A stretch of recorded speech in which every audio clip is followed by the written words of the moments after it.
Tapez étoile 123 étoile, code d'une recharge de 10 à 100 Ouguiya, étoile 1 dièse, ou activez le forfait directement d'un revendeur Chargeli. Move Moritel, un monde nouveau vous appelle.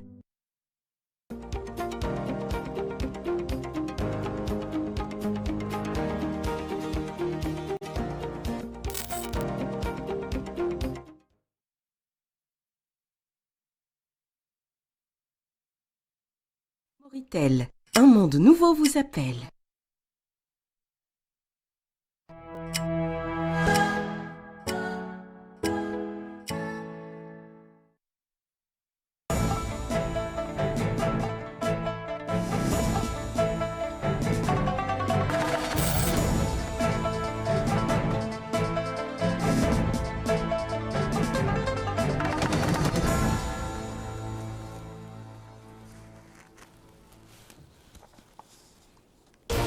Le président de la République ordonne de prendre en charge les blessés de l'accident survenu sur la route Attar-Choum. Les blessés ont été transportés par avion militaire vers la capitale.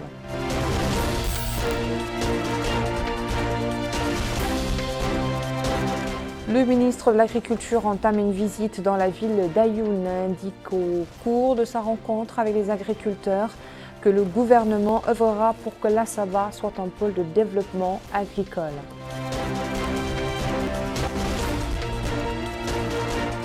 Et les habitants de Birmogren bénéficient de distributions en espèces dans le cadre du programme d'aide d'Azul.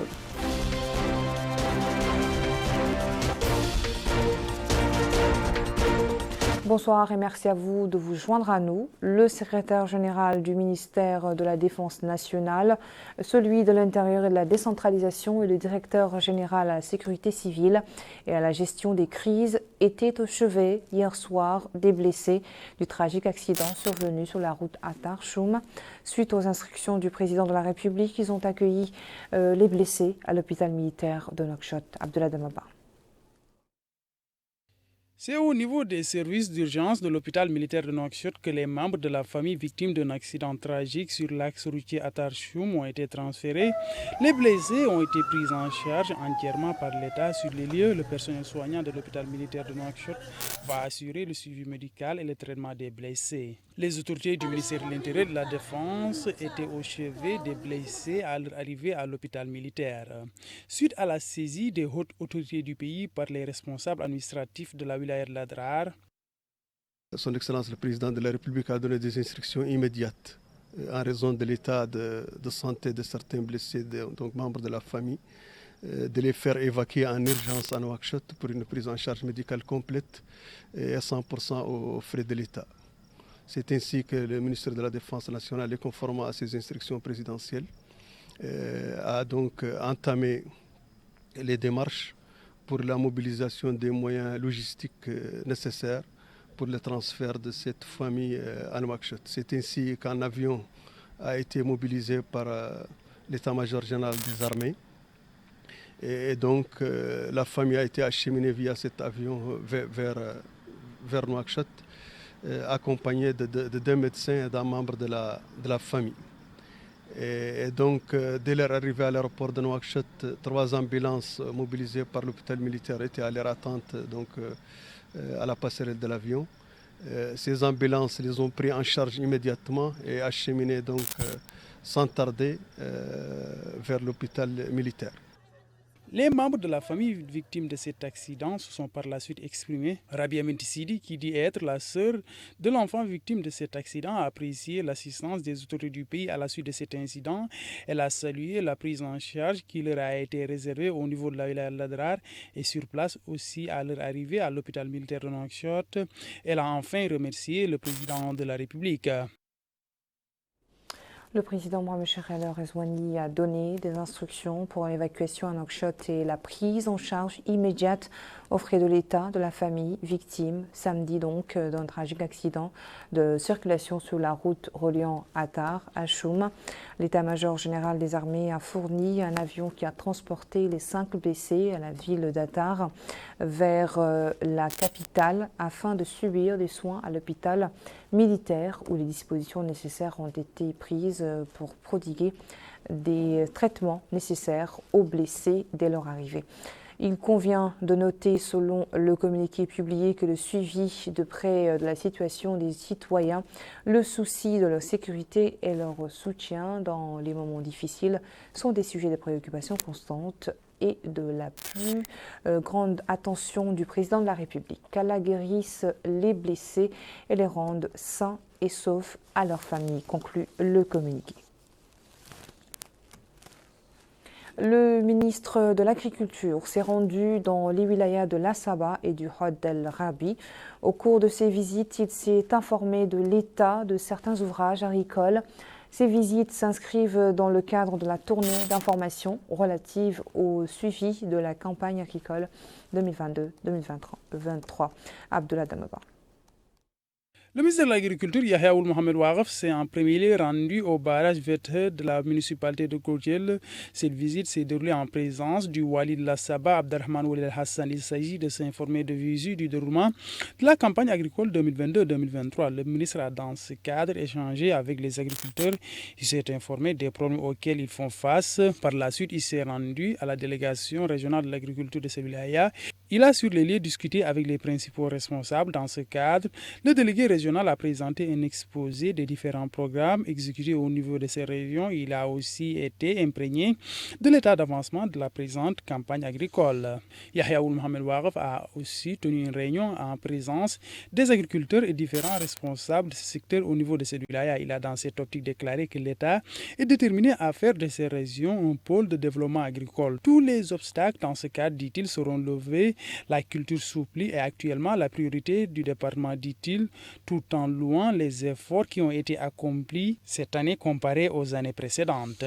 Les agriculteurs ont à leur tour pris la parole. Ils ont exprimé les problèmes qu'ils rencontrent. À présent, la page météo, pluviométrie, qui nous montre les dernières quantités de pluie enregistrées dans certaines wilayas du pays.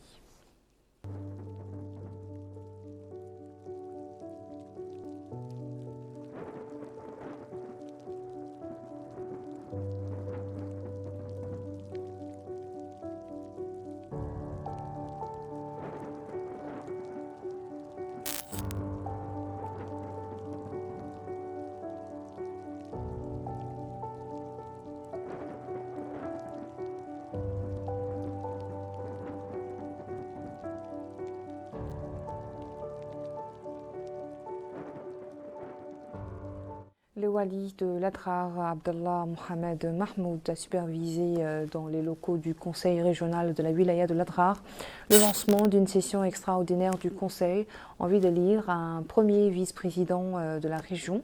La session extraordinaire s'est déroulée en présence du président de la région, Mohamed Yahya Abdel Rahar, et des autorités administratives de la wilaya. Après le processus électoral qui a eu lieu, Bamba Ould Lafrak a été élu premier vice-président de la région avec 11 voix représentant le nombre de conseillers présents à la séance alors que 4 autres étaient absents.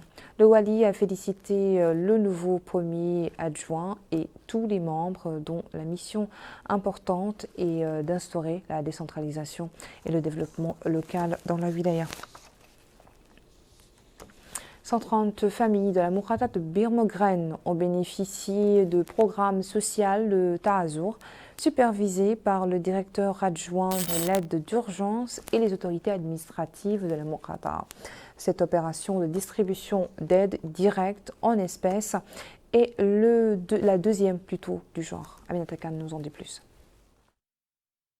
Deuxième intervention de Ta'azour à Bir Mogren. Cette fois, 130 familles nécessiteuses ont été ciblées pour recevoir des aides financières. À notre micro, cette résidente de Gatna Talbatha, une localité relevant de la Mourata de Bir Mogren, remercie la délégation de Ta'azour pour cette action noble. Elle poursuit en indiquant qu'elle a reçu la somme de 57 000 ouguiya, ancienne monnaie. Cet autre bénéficiaire loue l'initiative du président de la République visant à alléger les souffrances des populations en leur venant en aide. Il poursuit en indiquant que ces bonnes actions doivent être généralisées. La mission de Ta'azour chargée de la distribution de ces aides financières est présidée par Kamara Abdoulaye, directeur adjoint de l'aide d'urgence. Il nous a confié qu'avec l'aide des autorités administratives, l'opération s'est déroulée dans la transparence et la célérité requise. Il remercie à cet effet la maire de Bir Mogren, Salma Mint Alawat, pour l'accompagnement et l'organisation. Cap sur la wilaya de l'Adrar, où une soirée artistique a été organisée pour clore en beauté la première édition du Medhan Nabawi. Cette soirée, première du genre dans la ville, a été l'occasion de primer les heureux gagnants de cette édition. Retour à Aminata Khan. Les rideaux sont tombés sur la première édition du Medih Nabawi Sharif, un concours organisé à Attar, capitale de la wilaya de l'Adrar. Une semaine durant, des louanges du prophète, paix et salut sur lui, ont été salmodiées par des poètes.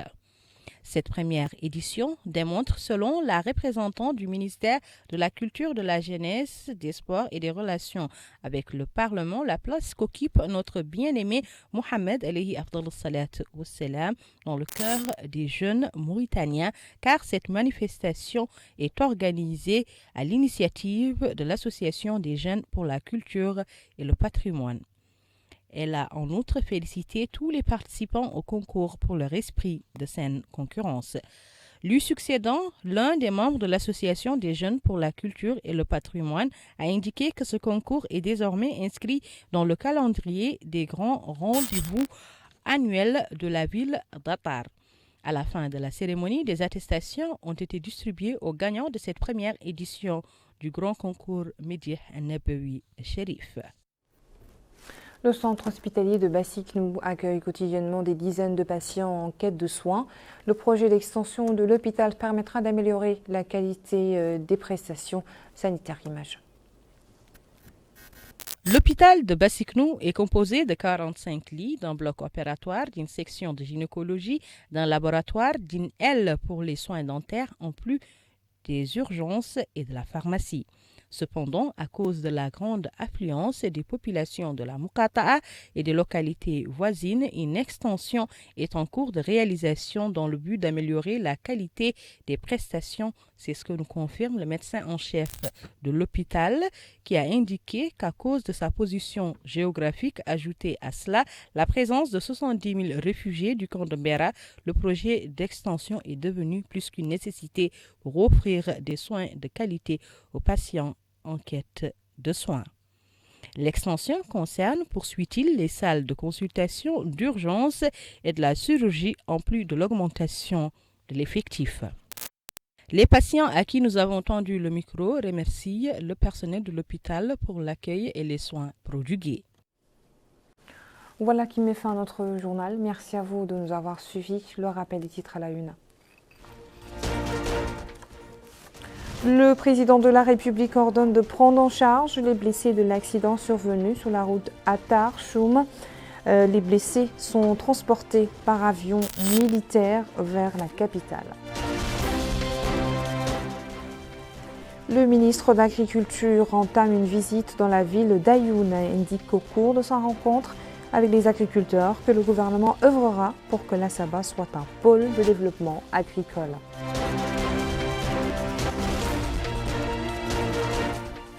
Les habitants de Bir Mogren bénéficient de distributions en espèces dans le cadre du programme d'aide Ta'azour.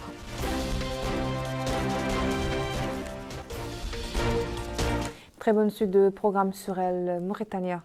Bonne soirée.